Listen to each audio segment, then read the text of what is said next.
Bien-aimés dans le Seigneur, Shalom. Nous sommes dans la joie de nous retrouver pour cette dernière méditation de la semaine, qui se trouve être aussi la dernière méditation du mois de décembre et qui est aussi la dernière méditation de l'année 2021. Le Seigneur a été avec nous du début de cette année et jusqu'à la fin, et nous bénissons le Seigneur de ce qui nous a donné la force et la grâce de pouvoir partager avec vous la parole de Dieu durant toute l'année. Et aujourd'hui, le 31 décembre, vendredi 31 décembre, nous voici pour une nouvelle méditation biblique. Nous vous saluons au nom de notre Seigneur et Sauveur Jésus-Christ. Nous allons lire un texte, juste un verset, en deux versions. 1 Corinthiens chapitre 10, verset 31. 1 Corinthiens chapitre 10, verset 31, voici ce que la parole de Dieu déclare. Dans la version Louis II, il est dit, « Soit donc que vous mangiez, soit que vous buviez, soit que vous fassiez quelque autre chose, faites tout pour la gloire de Dieu. » Parole de vie. Donc, quand vous mangez, quand vous buvez, ou quand vous faites autre chose, agissez en tout pour la gloire de Dieu.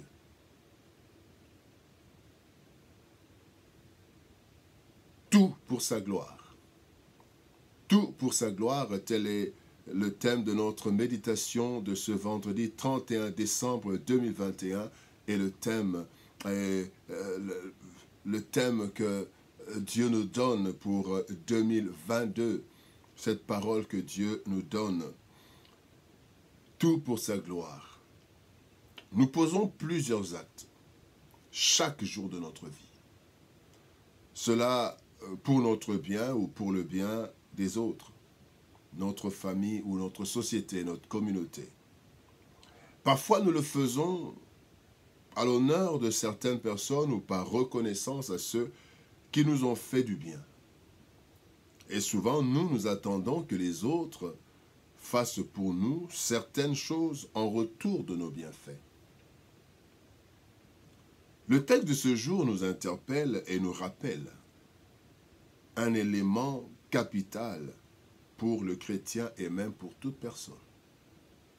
Nous devons tout faire pour la gloire de notre Dieu. En sommes-nous conscients?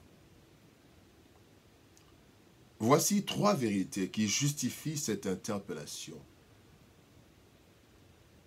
Première chose, pourquoi tout faire pour la gloire de Dieu? C'est parce que nous venons de lui, nous venons de Dieu.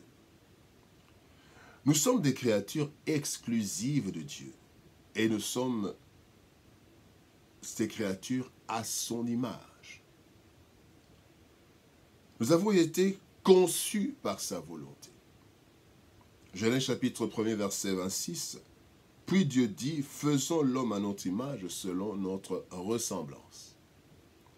Non seulement nous avons été conçus par sa volonté, mais nous avons été rendus vivants par son souffle, différemment de toutes les autres créatures. Dans Genèse chapitre 2, verset 7, la Bible dit, l'Éternel Dieu forma l'homme de la poussière de la terre. Il souffla dans ses narines un souffle de vie et l'homme devint un être vivant. C'est comme ça que plusieurs nous accordons à dire que l'homme est un esprit qui habite dans un corps. Un esprit qui a une âme et qui habite dans un corps. La terre, c'est le sable, la terre rouge. D'ailleurs, c'est ça Adam, la terre rouge. Et c'est cette terre qui est notre corps. Mais nous, à l'intérieur, nous ne venons pas de la terre, nous venons de Dieu, le souffle de Dieu. Nous sommes donc totalement redevables à Dieu pour nous avoir créés à son image et pour avoir placé en nous son souffle. David en est étonné d'ailleurs, lorsqu'il dit dans le psaume 8, 4 à 6, un merveilleux passage, qui dit « Quand je contemple les cieux, ouvrage de tes mains, la lune et les étoiles que tu as créées. Qu'est-ce que l'homme pour que tu te souviennes de lui? Et le Fils de l'homme pour que tu prennes garde à lui? Tu l'as fait de peu inférieur à Dieu. Et tu l'as couronné de gloire et de magnificence. Si aujourd'hui l'homme est en train de faire des inventions extraordinaires, nous allons à la lune, nous avons le téléphone, nous avons l'internet et tout cela, c'est parce que nous avons été créés à l'image de Dieu. Cette capacité de créer, cette capacité de concevoir vient de Dieu, parce que nous venons de lui. La deuxième raison qui doit nous pousser à tout faire pour la gloire de Dieu, c'est que nous vivons grâce à lui. L'Ecclésiaste dit, l'homme n'est pas maître de son souffle pour pouvoir le retenir. Il n'a aucune puissance sur le jour de la mort. Ecclésiaste chapitre 8, verset 8. Ceci veut dire, bien-aimés, que si nous sommes encore vivants jusqu'en fin 2021, ce n'est pas parce que nous avons pris toutes les dispositions et les précautions nécessaires, mais c'est parce que Dieu l'a voulu. C'est Dieu qui l'a voulu, bien-aimés. Plusieurs ont quitté ce monde au cours de l'année 2021, alors qu'ils avaient des projets pour 2022. Ils sont partis. Parce qu'ils n'étaient pas maîtres de leur souffle. Et nous non plus, parce que nous sommes restés, même si nous sommes restés, nous ne sommes pas maîtres de notre souffle. C'est Dieu qui veut que nous soyons encore là. Chaque inspiration, chaque expiration, bien-aimés, quand nous respirons, eh bien, chaque inspiration et chaque expiration constituent des sujets d'action de grâce. Voilà pourquoi nous devons tout faire pour la gloire de Dieu, car c'est lui qui nous maintient en vie. L'apôtre Paul affirme dans Galates chapitre 2, verset 20, Galates 2, 20, « Si je vis, ce n'est plus moi qui vis, c'est Christ qui vit en moi. Si je vis maintenant dans la chair, je vis dans la foi au Fils de Dieu qui m'a aimé et qui s'est livré lui-même pour moi. » Bien-aimé, et même le non-croyant est l'objet de la grâce de Dieu.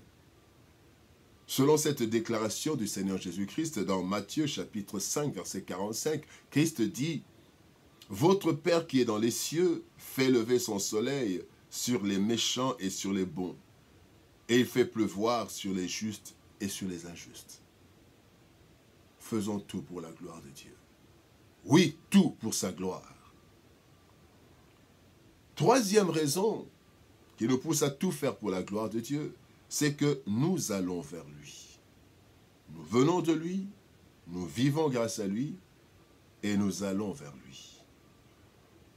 Nous venons de Dieu, nous vivons grâce à lui.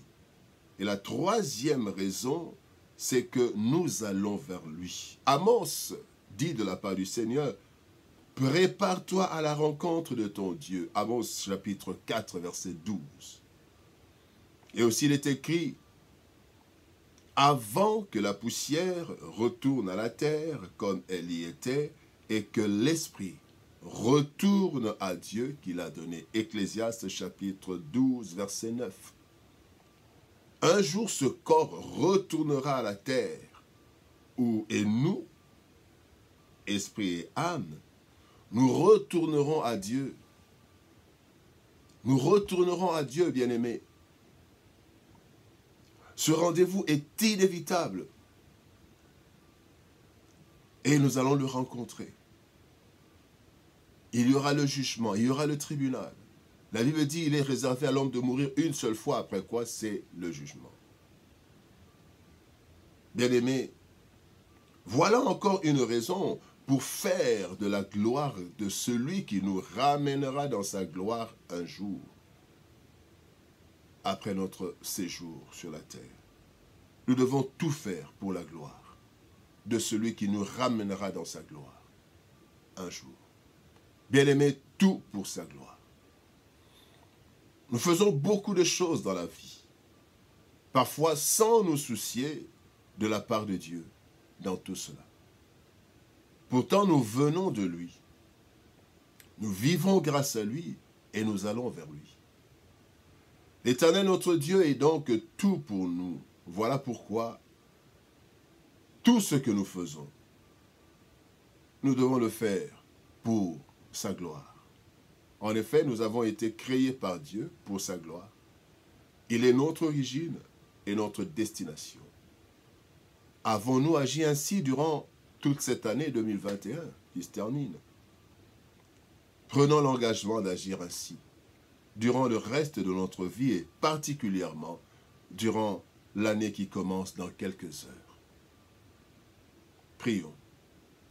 Éternel Père de gloire, nous te bénissons et te rendons grâce pour ton amour et ta bonté. Nous sommes au dernier jour de l'année 2021 et dans quelques heures, par ta grâce, si tu le veux, nous entrerons dans une nouvelle année, avec de nouvelles opportunités, avec de nouvelles attentes. Nous voulons, Seigneur, ô éternel, ô Dieu, que tu nous donnes la grâce par ton esprit, la force de tout faire pour ta gloire, car nous venons de toi, nous vivons grâce à toi et nous allons vers toi. Éternel, je te prie pour chaque personne, éternel, ô Dieu de gloire, qui visionnera, Seigneur, ô éternel, ô Dieu de gloire, cette méditation, cette vidéo, aujourd'hui, demain et tous les jours qui suivent. Je te prie afin que, Seigneur, ô Dieu, ta parole habite en cette personne. Et que, Seigneur, ô éternel de gloire, cette personne fasse tout pour ta gloire. Je te prie pour ceux qui vont suivre et qui n'ont pas encore fait la rencontre merveilleuse avec Jésus-Christ, afin que Christ soit leur lumière, et qu'ils acceptent Jésus-Christ comme Seigneur et Sauveur, et qu'ils puissent donner leur vie à toi. Je te prie, Seigneur de gloire, pour ce monde éternel, Dieu de gloire, pour toutes les nations. Je te prie particulièrement pour ma nation, la République démocratique du Congo, pour l'Afrique, pour l'Asie, pour l'Europe, pour l'Amérique, pour l'Océanie. Seigneur de gloire, bientôt tu reviendras. Et nous te prions afin que, Seigneur ô éternel, ô Dieu, nous puissions apprêter ton peuple pour l'enlèvement. Que toute la gloire te revienne et que ta grâce soit sur nous. Au nom de Jésus-Christ, nous te prions ainsi, Père. Amen. Bien-aimés dans le Seigneur, nous voici à la fin de l'année, à la fin de cette méditation. Nous avons été dans la joie de parler de la part du Seigneur à chacun et à chacune. Que Dieu nous bénisse. Shalom, au revoir et à l'année prochaine, le lundi 3 janvier. Au revoir, soyez bénis.